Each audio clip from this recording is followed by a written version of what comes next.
Praise the lord. యోబు గ్రంథం 8వ అధ్యాయం 22వ వచనం.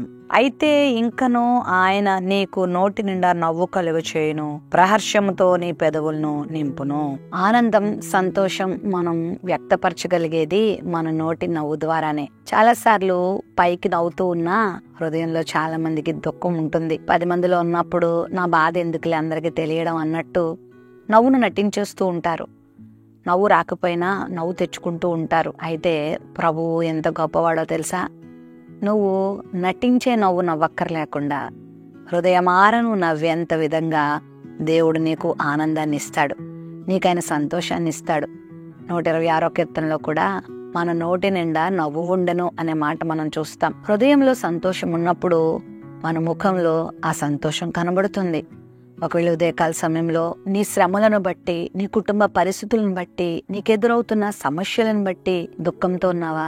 నవ్వు లేకుండా అయిపోయావా? కొంతమంది దేవుని సేవకులమైన మా దగ్గరకు వచ్చి చెప్తూ ఉంటారు, నేను మనసారా నవ్వి ఎంతకాలమైందో తెలుసా అండి, నా జీవితంలో ఎదుర్కొంటున్న పరిస్థితులను బట్టి నాకు నవ్వు దూరం అయిపోయింది, బాధే, కన్నీళ్లే, కష్టాలే నాకు రోజు అన్నపానములుగా అయిపోయినాయి అని బాధపడుతూ ఉంటారు. అయితే నమ్మండి, నీ ప్రభు ఎంత గొప్పవాడంటే నువ్వు అనుభవిస్తున్న ప్రతి కష్టము నుండి, బాధ నుండి, సమస్య నుంచి నిన్ను తప్పించి నీకు నవ్వు కలిగజేసే దేవుడే అన్నాడు. నీ పెదవులకు ప్రహర్షాన్ని ఇచ్చే దేవుడే అన్నాడు. నిన్ను ఆనందపరిచే దేవుడే అన్నాడు.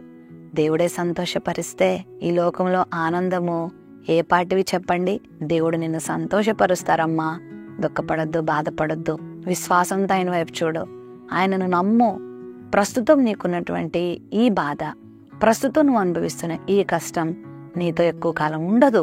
నిన్ను దేవుడు విడిపించే రోజు ఆసన్నమైంది, నిన్ను బలపరిచే రోజు ఆసన్నమైంది. హృదయమార విశ్వసించు, అవును నా దేవుడు నన్ను ఆనందంతో నింపుతాడు, నన్ను సంతోషంతో నింపుతాడు, నా ఈ దుఃఖ దినములను ఆయన సమాప్తి చేస్తాడు అని నువ్వు విశ్వసిస్తే నీకైన సంతోషాన్ని ఇస్తాడు. శారా జీవితంలో ఎంతో దుఃఖం ఉంది, ఎంతో బాధ ఉంది. 90 సంవత్సరాలు వచ్చేసినాయి, నాకు ఇంకా పిల్లలు కలగలేదు, దేవుడు అంటున్నాడు నీకు ఇస్తా అంటూనే ఉన్నాడు, ఏది నాకు ఎక్కడిచ్చాడు అనేటువంటి బాధ, సంశయం ఆమె హృదయంలో ఉండుండొచ్చు.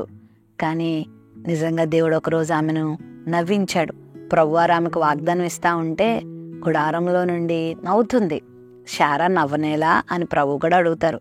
నిజంగా ప్రభు ఆమెను నవ్వించాడు. ఇస్సాకు అనే పేరుకి అర్థం నవ్వు అని. నిజంగా ఇస్సాకును వారికి వాగ్దాన పుత్రుడిగా ఇచ్చి వారి జీవితంలో సంతోషాన్ని ఇచ్చాడు. అమ్మ, నీ జీవితంలో కూడా దేవుడు సంతోషాన్ని ఇస్తాడు.